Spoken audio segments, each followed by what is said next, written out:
Les graines d'une nouvelle guerre.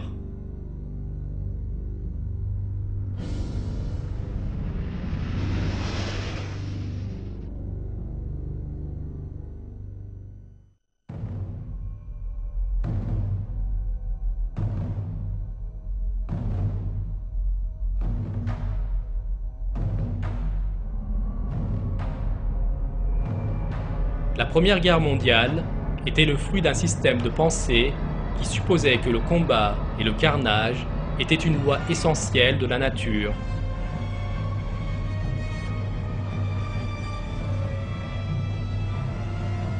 Même après la guerre, cette philosophie continua d'exister. Comme cette théorie persistait, elle sema les graines d'une guerre encore plus étendue, plus terrifiante.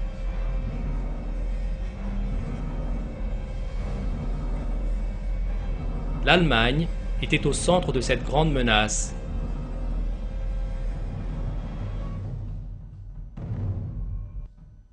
Le traité de Versailles, qui mit fin à la Première Guerre mondiale, imposa à l'Allemagne un très lourd fardeau financier de compensation.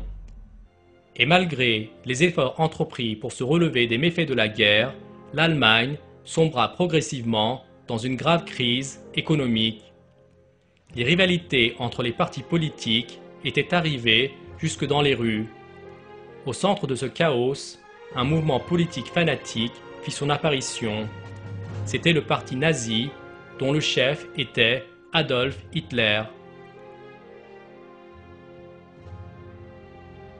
Le nazisme n'était rien d'autre qu'une interprétation du darwinisme social. Hitler avait déjà adopté la lutte raciale pour survivre, point de vue à la base de la théorie darwiniste. Selon Hitler, la race aryenne germanique se situait à l'échelon supérieur de l'échelle évolutionniste et elle avait de ce fait le droit de dominer les autres races. Afin de concrétiser cette idéologie, il avait besoin d'un autre conflit, une guerre qui ferait de l'Allemagne le maître du monde.